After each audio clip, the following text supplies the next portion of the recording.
Good morning children. आज आम मैंने पढ़ा आमर ओडिया चैप्टर 12 सरल सुख। समस्ते पेज नंबर 55 पेज नंबर 55।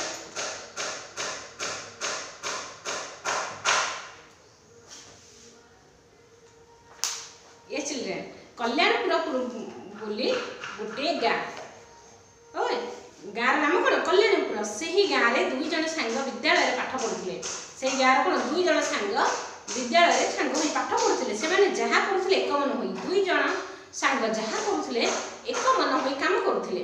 जनकर ना था भगीरथ अन्य जनकर ना था दुर्योधन। जो दुई सांग थे जनकर ना भगीरथ अन्य जनक नाम कौन दुर्योधन।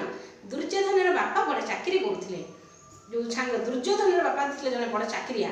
से चाकरी उपरे कोठा पाड़ी सुना अलंकार प्रभृति अनेक किसी कर बापा बड़ चाकरी होता दुर्योधन बापा सी कोठा बाड़ी भल बिल्डिंग थिला सुना रूपा धन संपत्ति थिला। किंतु भगीरथ बापा जड़े चाषी धन उपार्जन जहाँ भी धन उपार्जन करुले से परिवार चलवा कष्ट होता।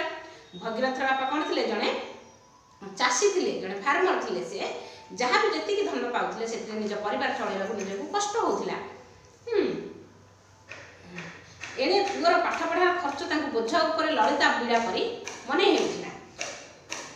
जहाँ है पुआ भल कर पाठ पढ़ी कॉलेजर अध्यापकटी है जिते कष्ट दिन बीतिले भी किंतु पुआ भल पाठ पढ़ी कहला कॉलेजर गोटे लेक्चर है अध्यापक है।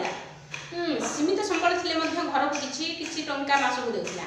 जहाँ भी दरमा पाते जितकी भी पाते निज परिवार भरण पोषण सहित कौन कले घर को पैसा दौले मासक मास देते। बापा आनंद में तार बाहागर करदे। पुआ रोजगार कलापर कौन कले बापा माँ तार बाहागर करदे। एने दुर्योधन बापा अमाप टंका उड़ेला। तार जो सांग धनी थिला दुर्योधन सी कौन करूए से पाठ पढ़ार मन न दे तार बापार जहाँ भी धन संपत्ति थिला कौन टंका को उड़े चली थाए। दुई जनकर अलग अलग बाट होगा। ये चाकरी कर बाहर रहा से देखा साक्षात है ना। दुई जन जाकर देखा ही ना। भगीरथ सहर में चाकरी कर तार पिला छुआ को नहीं रहा। भगीरथ जेहेतु अध्यापक चाकरी करता से पिला छुआ को नहीं बाहर रहा। से जड़े परोपकारी और कर्तव्य परायण थिला। गरीब पिला जे भगीरथ जी से कौन थी पर मान उपकार करे आ कर्तव्य परायण निज कर्तव्य के अवहेला करे ना। से कॉलेज समस्त छात्र छात्री मान प्रिय भाजन है तार कौन कर्तव्य परायणता जो कौन सी कॉलेज कहले सब छात्र छात्री मानकर गोटे भल टीचर हो पारे गोटे भल लेक्चर हो पारे जड़े प्रोफेसर हो पारे समस्त तुंडे जड़े आदर्श अध्यापक हिसाब से तार सुनाम बढ़ी चलला। समस्ते कौन कहले ये जड़े आदर्श अध्यापक बोली कौन सुनाम चलला ना रहा। थरे दुर्योधन बजार में देखा घर को डाकी आनिला। थरे भगीरथ कही थे बजार को जाइए से समय तार से सांग दुर्योधन सहित देखा कौन घर को डाकिला। तार स्त्री को पिलादिन सांग बोली परिचित कराइला। तो स्त्री को कहला ये मोर पिलादिन सांग बोली परिचित कराइला। घर दुर्योधन विदाय नहीं आसला। तापर कौन है से घर दुर्योधन विदाय नहीं आसला। कॉलेज पाखापाखि गोटे कॉलोनी भगीरथ रोथे। से जो कॉलेज लेक्चरशिप करते से पाखापाखि कॉलोनी से घर भड़ा नहीं रोते। सेठार अनेक परिवार रोता। से जो कॉलोनी रोते साई पड़ोसा भी अनेक लोक रोता। से जहाँ दुखरे लगी पड़ी था जे जहाँ दुखरे लगी पड़ी था कहारी भल कहारी सह भल भाव कथा होगा फुर्सत न थाए। निज निज काम समस्त व्यस्त रही था कहीं क्या सहित कौन ये कथा भी टाइम हुए ना। घर पाखे जड़े धनी व्यक्ति रोते।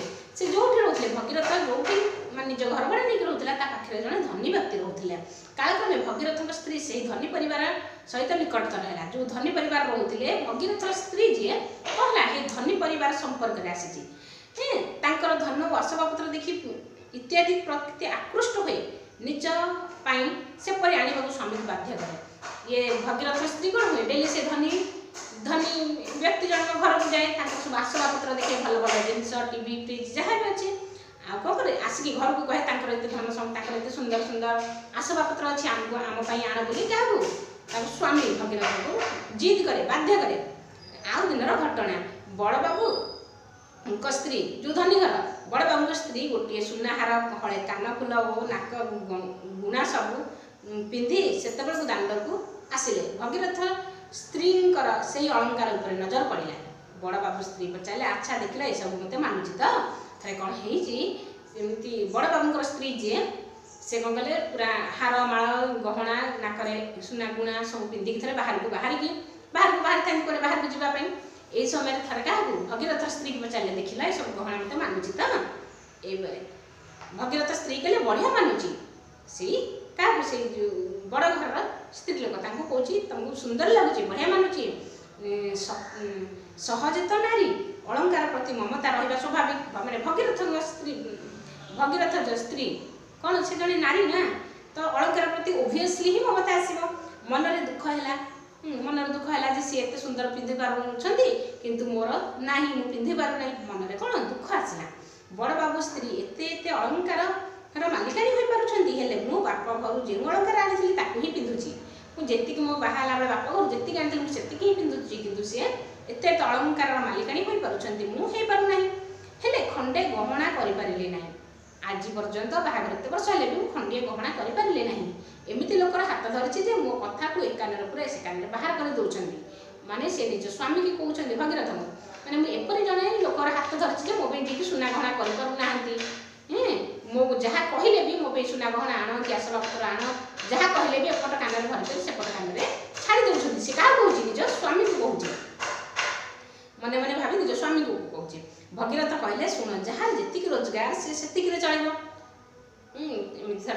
भगीरथ को से कौन कहते भगीरथ कहते ना स्त्री को बुझा जार जी रोजगार से चलो मोर तो रोजगार परी नुहे ना तो बड़ लोक मोर तो रोजगार नुहे ना एत जिनस किणवाक मो पाखे संभव कहीं किपर कि मोर पाखे पैसा ना तेरे घरे बापा बो भाई भौणी चलवाक खर्च नदेले तो चलो ना घरे हारे बापा माँ भाई भौणी समस्त समस्त को तो देखा पड़ो से केमी चलिए आम जी अच्छे से ही चलवा एणे आम एठारे चलवा घर भड़ा देवा ताहले अंतिम केमिति आम एठी चलवा घर भड़ा देवा सेपटे बापा माँ भाई भौणी को भी देखा पड़ो मासक मास किसी पैसा पठेबा पड़ो जदि आम एमती कर अंतिम केमिति आमको तेज टे चिंता कर आय को देखी व्यय न कले लोक हसा है सार है जदि आम आय को देखी व्यय न करवा तो कौन सब लोग देखिले हसबे ना एक शुणी भगीरथ स्त्री रागर तमतम हो गले सीना स्वामी को किसी कहींपारे ना एक शुणी कौन है पूरा रागर तमतम हो गए कि स्वामी कुछ कहींपार ना मन कथा मन रखिले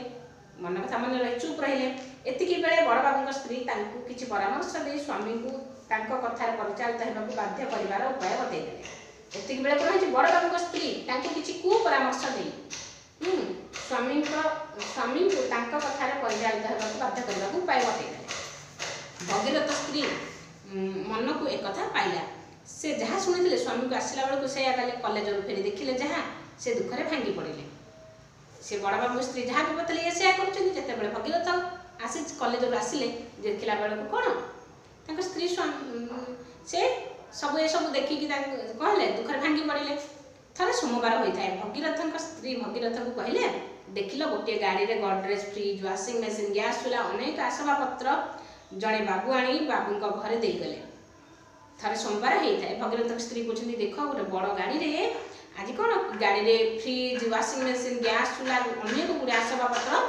आनी जड़े आज बड़ बाबू घरे जड़े देगले से मैंने सुख शांति अच्छा देखिए से सुख शांति अच्छा किंतु आग पर रही आम कि आग पर रहीचे तुम अध्यापक चाकरी कल एमती जिन आने हाँ ना तुम तो अध्यापक चाकरी एमती जिन आम घर को आने हाँ ना भगीरथ कहले मु हार आनी से आसला बेले केते गुड़ाए चक को सूतार बांधी हार भली करी ब्याग रु बाहर कर स्त्री पाखे पकड़ स्त्री कहले मत थट्टा कर सी देख अफिस से कौन कर जो अफिस कलेज आसछन्ती कौन कर गोटे कहले ना मुझे गोटे हार आनी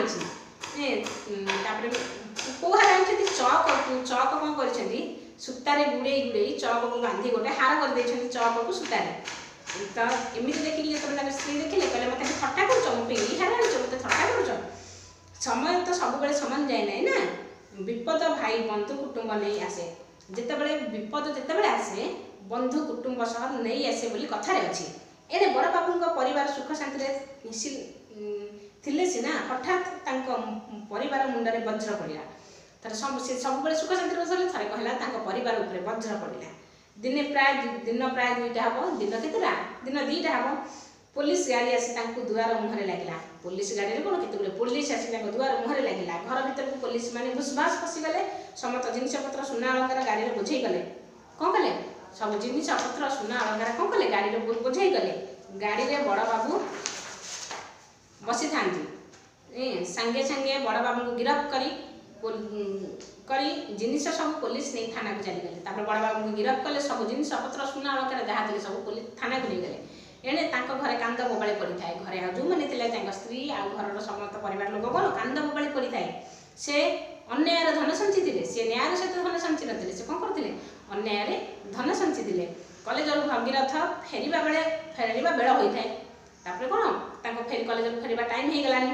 घरे पशु पशु देखले स्त्री मन में सराग ना कौन हस ना। भगीरथ कहले एमती चुप हो बस कौन कौन हो तुम कहीं चुप हो बस। भगीरथ स्त्री कहले हेठी मोर भूल हो जाइए। भगीरथ स्त्री क्या कहते भगीरथ को कहते शुण मोर भूल हो जाए तुम्हें मत क्षमा कर कि ना। आग कह तुम मत क्षमा कर कि ना। मुझे भूल के कहबी ना। मुझे भूल कथा के कहबी ना। तुम आग कह मत क्षमा कर कि ना। स्त्री कहले बड़ बाबू घरे पुलिस बसी सब जिनपतर नहीं जाइए। स्त्री कहते क्या भगीरथ कहते आज पुलिस गाड़ी आसी घर को सब जिनपतर बड़ बाबू को गिरफ्त करके नहीं जाइछंती। आउ दिने मु सुना अलंकार जिद करी ना। देखिकी मुझे जिद करी पिंधि मुझे जिद करी ना। भगीरथ कहले अधर्म वित्त बढ़े बहुत गला बेले जाए मूल सहित। अधर्म वित्त मान अधर्म जो अर्थ संचय कर से कौन आग फास्ट बढ़ला बेले बहुत गुड़ाए बढ़े किंतु जिते बड़े गला बेले जाए मूल सहित जिते जाए सबू किसी जाए ता सहित कौन जी आनी जी धन उपार्जन कर सहित कौन आहरी अधिक पड़े जाए। मुझे जाने अधर्म सहित जहाँ अर्जन करवा से चलवा उचित सरी से भगीरथ कहते मुझे धर्म सहित जी अर्जन करवा आम धर्म आम सत मार्ग में जी अर्जन करें चलवा उचित। पर जिनिस देखी लोभ करवा उचित नुहे। भगीरथ स्त्री कहले ए घर आम स्वर्ग आम घर जी अच्छी आम घर सुख शांति अच्छी आम सत बाटे धन उपार्जन करुचे हेटी हूँ आम स्वर्ग आम स्वर्गर सुख पाऊँ। से दिन ठारू से भल रहे। स्त्री बुझीगले आम जी पाइचु आमको जी बहुत देती आमको जो सुख शांति से तो आम बहुत तापर कौन दुहे सुख शांति रही बुझीपार। ये आम चैप्टर 12 स्वर्ग सुख। क्वेश्चन आंसर डिविजन खातार लिखिब।